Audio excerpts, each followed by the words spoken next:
श्रीशिवप्रदोषस्तोत्रम्।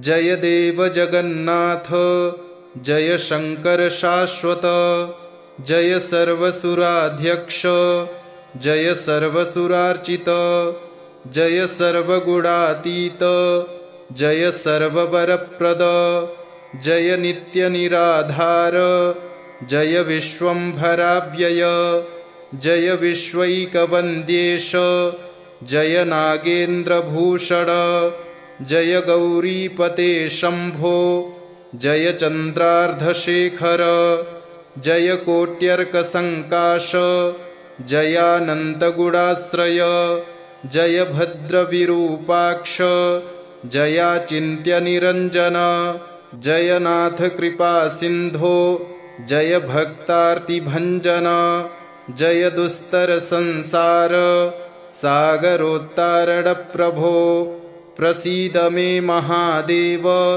संसारार्तस्य खिद्यतः, सर्वपापक्षयं कृत्वा रक्ष मां परमेश्वर, महादारिद्र्यमग्नस्य महापापहतस्य च, महाशोकनिविष्टस्य महारोगातुरस्य च, ऋणभारपरीतस्य दह्यमानस्य कर्मभिः, ग्रहैः प्रपीड्यमानस्य प्रसीद मम शंकर, दरिद्रः प्रार्थयेद्देवं प्रदोषे गिरिजापतिम्, अर्थाढ्यो वाथ राजा वा प्रार्थयेद्देवमीश्वरम्, दीर्घमायुः सदारोग्यं कोशवृद्धिर्बलोन्नतिः, ममास्तु नित्यमानन्दः प्रसादात्तव शंकर, शत्रवः संक्षयं यान्तु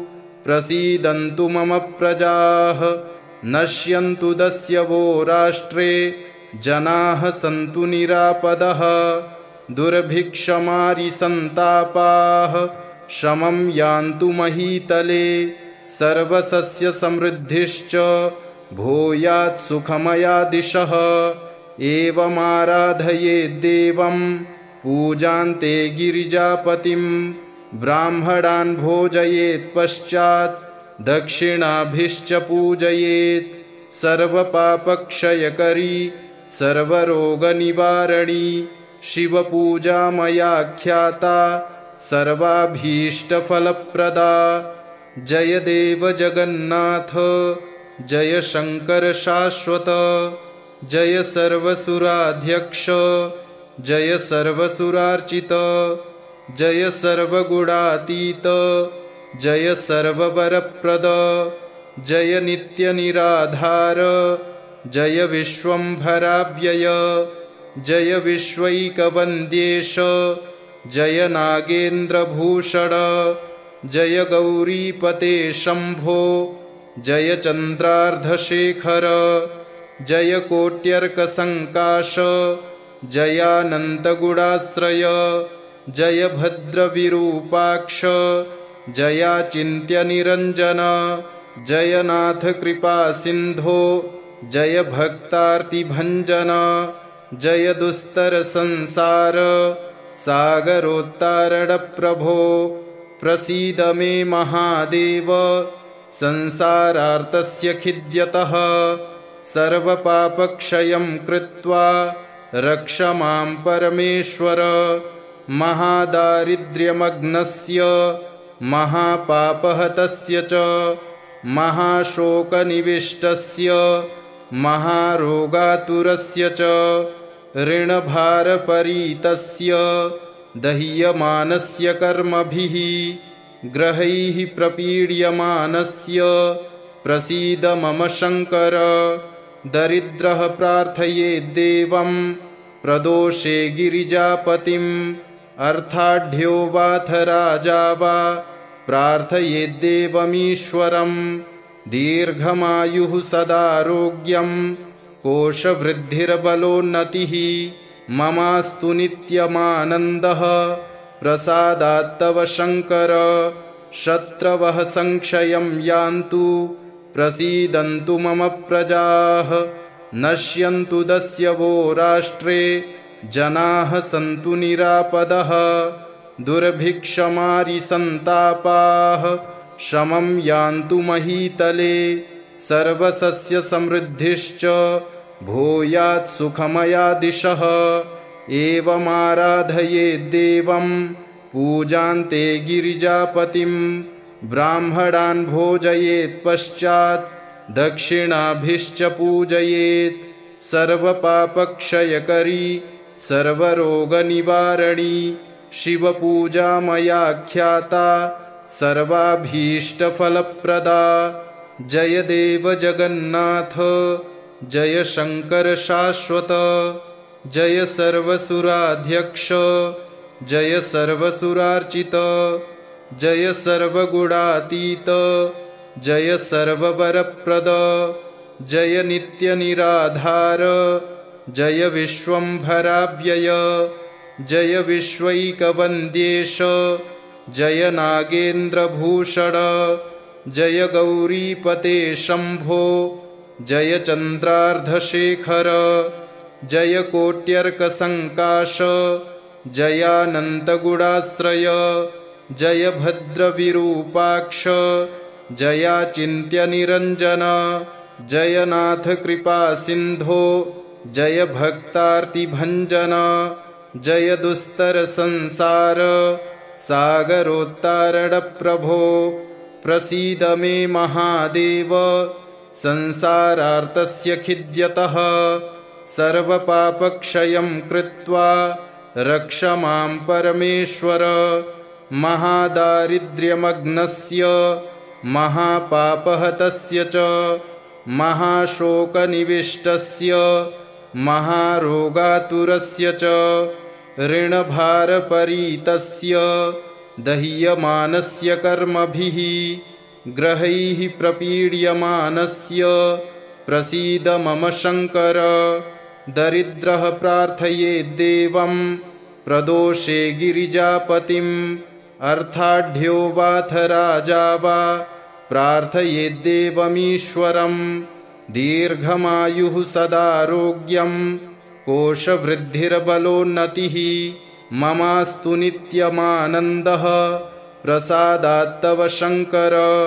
शत्रवः संक्षयं यान्तु प्रसीदन्तु मम प्रजाः नश्यन्तु दस्यवो राष्ट्रे जनाः सन्तु निरापदः दुर्भिक्षमारिसन्तापाः शमं यान्तु महीतले सर्वसस्यसमृद्धिश्च भूयात् सुखमयादिशः एवमाराधयेद्देवं पूजान्ते गिरिजापतिं ब्राह्मणान् भोजयेत् पश्चात् दक्षिणाभिश्च पूजयेत् सर्वपापक्षयकरी सर्वरोगनिवारणी शिवपूजा मया ख्याता सर्वाभीष्टफलप्रदा।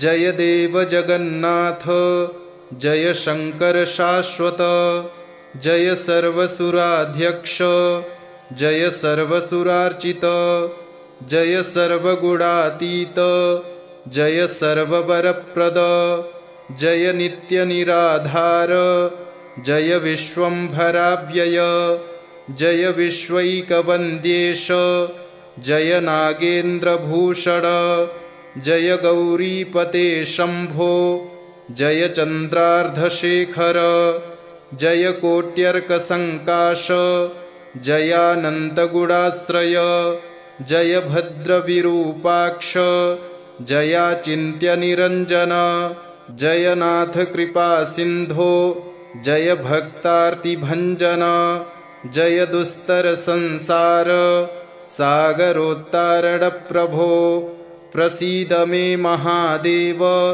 संसारार्तस्य खिद्यतः सर्वपापक्षयं कृत्वा रक्ष मां परमेश्वर महादारिद्र्यमग्नस्य महापापहतस्य च महाशोकनिविष्टस्य महारोगातुरस्य च ऋणभारपरीतस्य दह्यमानस्य कर्मभिः ग्रहैः प्रपीड्यमानस्य प्रसीद मम शङ्कर दरिद्रः प्रार्थयेद्देवं प्रदोषे गिरिजापतिम् अर्थाढ्यो वाथ राजा वा प्रार्थयेद्देवमीश्वरम् दीर्घमायुः सदारोग्यं कोशवृद्धिर्बलोन्नतिः ममास्तु नित्यमानन्दः प्रसादात्तव शङ्कर शत्रवः संक्षयं यान्तु प्रसीदन्तु मम प्रजाः नश्यन्तु दस्यवो राष्ट्रे जनाः सन्तु निरापदः दुर्भिक्षमारिसन्तापाः शमं यान्तु महीतले सर्वसस्यसमृद्धिश्च भूयात् सुखमया दिशः एवमाराधयेद्देवं पूजान्ते गिरिजापतिं ब्राह्मणान् भोजयेत् पश्चात् दक्षिणाभिश्च पूजयेत् सर्वपापक्षयकरी सर्वरोगनिवारणी शिवपूजा मया ख्याता सर्वाभीष्टफलप्रदा जय देव जगन्नाथ जय शङ्कर शाश्वत जय सर्वसुराध्यक्ष जय सर्वसुरार्चित जय सर्वगुणातीत जय सर्ववरप्रद जय नित्यनिराधार जय विश्वम्भराव्यय जय विश्वैकवन्द्येश जय नागेन्द्रभूषण जय गौरीपते शम्भो जय चन्द्रार्धशेखर जय कोट्यर्कसङ्काश जयानन्तगुणाश्रय जय भद्रविरूपाक्ष जयाचिन्त्यनिरञ्जन जय नाथ कृपासिन्धो जय भक्तार्तिभञ्जन जय दुस्तरसंसार सागरोत्तारणप्रभो प्रसीद मे महादेव संसारार्तस्य खिद्यतः सर्वपापक्षयं कृत्वा रक्ष मां परमेश्वर महादारिद्र्यमग्नस्य महापापहतस्य च महाशोकनिविष्टस्य महारोगातुरस्य च ऋणभारपरीतस्य दह्यमानस्य कर्मभिः ग्रहैः प्रपीड्यमानस्य प्रसीद मम शङ्कर दरिद्रः प्रार्थयेद्देवं प्रदोषे गिरिजापतिम् अर्थाढ्यो वाथ राजा वा प्रार्थयेद्देवमीश्वरम् दीर्घमायुः सदारोग्यं कोशवृद्धिर्बलोन्नतिः ममास्तु नित्यमानन्दः प्रसादात्तव शङ्कर शत्रवः संक्षयं यान्तु प्रसीदन्तु मम प्रजाः नश्यन्तु दस्यवो राष्ट्रे जनाः सन्तु निरापदः दुर्भिक्षमारिसन्तापाः शमं यान्तु महीतले सर्वसस्यसमृद्धिश्च भूयात् सुखमया दिशः एवमाराधयेद्देवं पूजान्ते गिरिजापतिं ब्राह्मणान् भोजयेत् पश्चात् दक्षिणाभिश्च पूजयेत् सर्वपापक्षयकरी सर्वरोगनिवारणी शिवपूजा मया ख्याता सर्वाभीष्टफलप्रदा जय देव जगन्नाथ जय शङ्कर शाश्वत जय सर्वसुराध्यक्ष जय सर्वसुरार्चित जय सर्वगुणातीत जय सर्ववरप्रद जय नित्यनिराधार जय विश्वम्भराव्यय जय विश्वैकवन्द्येश जय नागेन्द्रभूषण जय गौरीपते शम्भो जय चन्द्रार्धशेखर जय कोट्यर्कसङ्काश जयानन्तगुणाश्रय जय भद्रविरूपाक्ष जयाचिन्त्यनिरञ्जन जय नाथ कृपासिन्धो जय भक्तार्तिभञ्जन जय दुस्तरसंसार सागरोत्तारणप्रभो प्रसीद मे महादेव संसारार्तस्य खिद्यतः सर्वपापक्षयं कृत्वा रक्ष मां परमेश्वर। महादारिद्र्यमग्नस्य महापापहतस्य च महाशोकनिविष्टस्य महारोगातुरस्य च ऋणभारपरीतस्य दह्यमानस्य कर्मभिः ग्रहैः प्रपीड्यमानस्य प्रसीद मम शङ्कर। दरिद्रः प्रार्थयेद्देवं प्रदोषे गिरिजापतिम् अर्थाढ्यो वाथ राजा वा प्रार्थयेद्देवमीश्वरम्। दीर्घमायुः सदारोग्यं कोशवृद्धिर्बलोन्नतिः ममास्तु नित्यमानन्दः प्रसादात्तव शङ्कर। शत्रवः संक्षयं यान्तु प्रसीदन्तु मम प्रजाः नश्यन्तु दस्यवो राष्ट्रे जनाः सन्तु निरापदः। दुर्भिक्षमारिसन्तापाः शमं यान्तु महीतले सर्वसस्यसमृद्धिश्च भूयात् सुखमया दिशः। एवमाराधयेद्देवं पूजान्ते गिरिजापतिं ब्राह्मणान् भोजयेत् पश्चात् दक्षिणाभिश्च पूजयेत्। सर्वपापक्षयकरी सर्वरोगनिवारणी शिवपूजा मया ख्याता सर्वाभीष्टफलप्रदा। जय देव जगन्नाथ जय शङ्कर शाश्वत। जय सर्वसुराध्यक्ष जय सर्वसुरार्चित।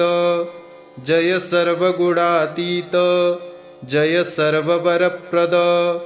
जय नित्यनिराधार जय विश्वम्भराव्यय। जय विश्वैकवन्द्येश जय नागेन्द्रभूषण। जय गौरीपते शम्भो जय चन्द्रार्धशेखर। जय कोट्यर्कसङ्काश जयानन्तगुणाश्रय। जय भद्रविरूपाक्ष जयाचिन्त्यनिरञ्जन। जय नाथ कृपासिन्धो जय भक्तार्तिभञ्जन। जय दुस्तरसंसार सागरोत्तारणप्रभो। प्रसीद मे महादेव संसारार्तस्य खिद्यतः सर्वपापक्षयं कृत्वा रक्ष मां परमेश्वर। महादारिद्र्यमग्नस्य महापापहतस्य च महाशोकनिविष्टस्य महारोगातुरस्य च ऋणभारपरीतस्य दह्यमानस्य कर्मभिः ग्रहैः प्रपीड्यमानस्य प्रसीद मम शङ्कर। दरिद्रः प्रार्थयेद्देवं प्रदोषे गिरिजापतिम् अर्थाढ्यो वाथ राजा वा प्रार्थयेद्देवमीश्वरम्। दीर्घमायुः सदारोग्यं कोशवृद्धिर्बलोन्नतिः ममास्तु नित्यमानन्दः प्रसादात्तव शङ्कर। शत्रवः संक्षयं यान्तु प्रसीदन्तु मम प्रजाः नश्यन्तु दस्यवो राष्ट्रे जनाः सन्तु निरापदः।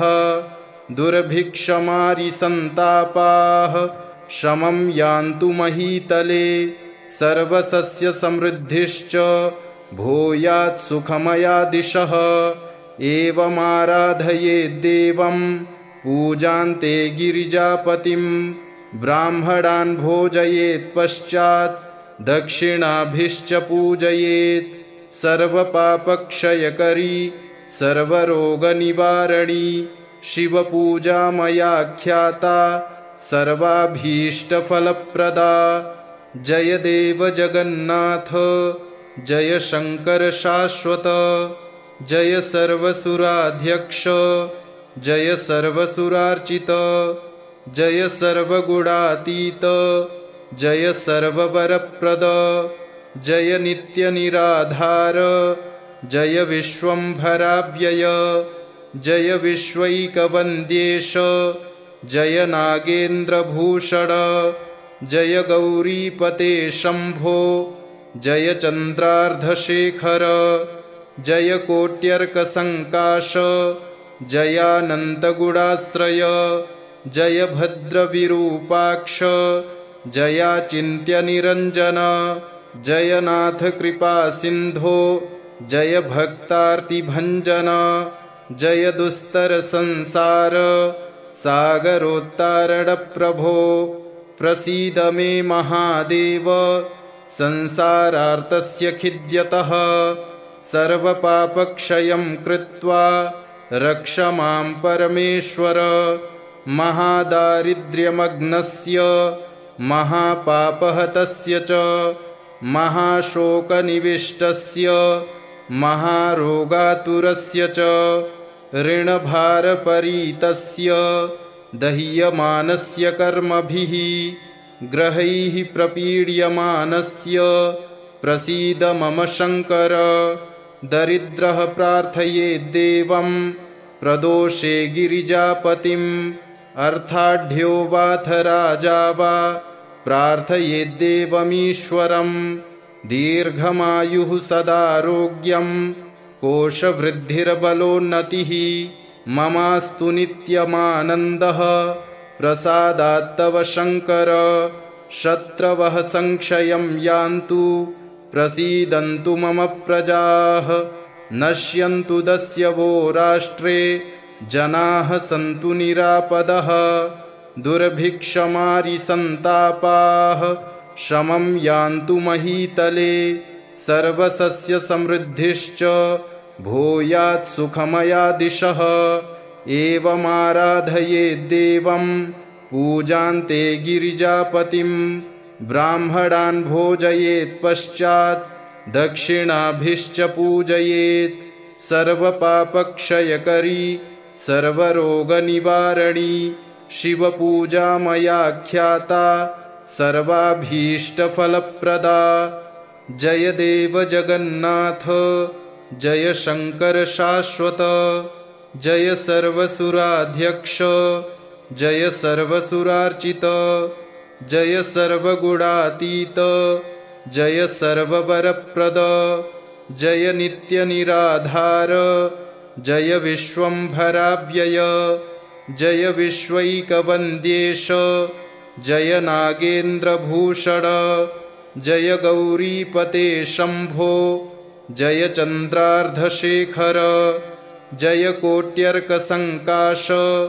जयानन्तगुणाश्रय जय भद्रविरूपाक्ष जयाचिन्त्यनिरञ्जन जय नाथ कृपासिन्धो जय भक्तार्तिभञ्जन जय दुस्तरसंसार सागरोत्तारणप्रभो प्रसीद मे महादेव संसारार्तस्य खिद्यतः सर्वपापक्षयं कृत्वा रक्ष मां परमेश्वर महादारिद्र्यमग्नस्य महापापहतस्य च महाशोकनिविष्टस्य महारोगातुरस्य च ऋणभारपरीतस्य दह्यमानस्य कर्मभिः ग्रहैः प्रपीड्यमानस्य प्रसीद मम शङ्कर दरिद्रः प्रार्थयेद्देवं प्रदोषे गिरिजापतिम् अर्थाढ्यो वाथ राजा वा प्रार्थयेद्देवमीश्वरम् दीर्घमायुः सदारोग्यं कोशवृद्धिर्बलोन्नतिः ममास्तु नित्यमानन्दः प्रसादात्तव शङ्कर शत्रवः संक्षयं यान्तु प्रसीदन्तु मम प्रजाः नश्यन्तु दस्यवो राष्ट्रे जनाः सन्तु निरापदः दुर्भिक्षमारिसन्तापाः शमं यान्तु महीतले सर्वसस्यसमृद्धिश्च भूयात् सुखमया दिशः एवमाराधयेद्देवं पूजान्ते गिरिजापतिं ब्राह्मणान् भोजयेत्पश्चात् दक्षिणाभिश्च पूजयेत् सर्वपापक्षयकरी सर्वरोगनिवारणी शिवपूजा मया ख्याता सर्वाभीष्टफलप्रदा। जय देव जगन्नाथ जय शंकर शाश्वत, जय सर्वसुराध्यक्ष जय सर्वसुरार्चित, जय सर्वगुणातीत जय सर्ववरप्रद, जय नित्यनिराधार जय विश्वंभराव्यय, जय विश्वैकवन्द्येश जय नागेन्द्रभूषण, जय गौरीपते शंभो जय चन्द्रार्धशेखर, जय कोट्यर्कसङ्काश जयानन्तगुणाश्रय, जय भद्रविरूपाक्ष जयाचिन्त्यनिरञ्जन, जय नाथ कृपासिन्धो जय भक्तार्तिभञ्जन, जय दुस्तरसंसार सागरोत्तारणप्रभो। प्रसीद मे महादेव संसारार्तस्य खिद्यतः, सर्वपापक्षयं कृत्वा रक्ष मां परमेश्वर। महादारिद्र्यमग्नस्य महापापहतस्य च महाशोकनिविष्टस्य महारोगातुरस्य च ऋणभारपरीतस्य दह्यमानस्य कर्मभिः ग्रहैः प्रपीड्यमानस्य प्रसीद मम शंकर। दरिद्रः प्रार्थयेद्देवं प्रदोषे गिरिजापतिम्, अर्थाढ्यो वाथ राजा वा प्रार्थयेद्देवमीश्वरम्। दीर्घमायुः सदारोग्यं कोशवृद्धिर्बलोन्नतिः, ममास्तु नित्यमानन्दः प्रसादात्तव शंकर। शत्रवः संक्षयं यान्तु प्रसीदन्तु मम प्रजाः, नश्यन्तु दस्यवो राष्ट्रे जनाः सन्तु निरापदः। दुर्भिक्षमारिसन्तापाः शमं यान्तु महीतले, सर्वसस्यसमृद्धिश्च भूयात् सुखमयादिशः। एवमाराधयेद्देवं पूजान्ते गिरिजापतिं, ब्राह्मणान् भोजयेत् पश्चात् दक्षिणाभिश्च पूजयेत्। सर्वपापक्षयकरी सर्वरोगनिवारणी शिवपूजा मया ख्याता सर्वाभीष्टफलप्रदा। जय देव जगन्नाथ जय शंकर शाश्वत, जय सर्वसुराध्यक्ष जय सर्वसुरार्चित, जय सर्वगुणातीत जय सर्ववरप्रद, जय नित्यनिराधार जय विश्वंभराव्यय, जय विश्वैकवन्द्येश जय नागेन्द्रभूषण, जय गौरीपते शंभो जय चन्द्रार्धशेखर, जय कोट्यर्कसङ्काश जयानन्तगुणाश्रय, जय भद्रविरूपाक्ष जयाचिन्त्यनिरञ्जन, जय नाथ कृपासिन्धो जय भक्तार्तिभञ्जन, जय दुस्तरसंसार सागरोत्तारणप्रभो। प्रसीद मे महादेव संसारार्तस्य खिद्यतः, सर्वपापक्षयं कृत्वा रक्ष मां परमेश्वर। महादारिद्र्यमग्नस्य महापापहतस्य च महाशोकनिविष्टस्य महारोगातुरस्य च ऋणभारपरीतस्य दह्यमानस्य कर्मभिः ग्रहैः प्रपीड्यमानस्य प्रसीद मम शंकर। दरिद्रः प्रार्थयेद्देवं प्रदोषे गिरिजापतिम्, अर्थाढ्यो वाथ राजा वा प्रार्थयेद्देवमीश्वरम्। दीर्घमायुः सदारोग्यं कोशवृद्धिर्बलोन्नतिः, ममास्तु नित्यमानन्दः प्रसादात्तव शंकर। शत्रवः संक्षयं यान्तु प्रसीदन्तु मम प्रजाः नश्यन्तु दस्यवो राष्ट्रे जनाः सन्तु निरापदः दुर्भिक्षमारिसन्तापाः शमं यान्तु महीतले सर्वसस्यसमृद्धिश्च भूयात् सुखमया दिशः एवमाराधयेद्देवं पूजान्ते गिरिजापतिं ब्राह्मणान् भोजयेत् पश्चात् दक्षिणाभिश्च पूजयेत् सर्वपापक्षयकरी सर्वरोगनिवारणी शिवपूजा मया ख्याता सर्वाभीष्टफलप्रदा इति श्रीशिवप्रदोषस्तोत्रम् सम्पूर्णम्।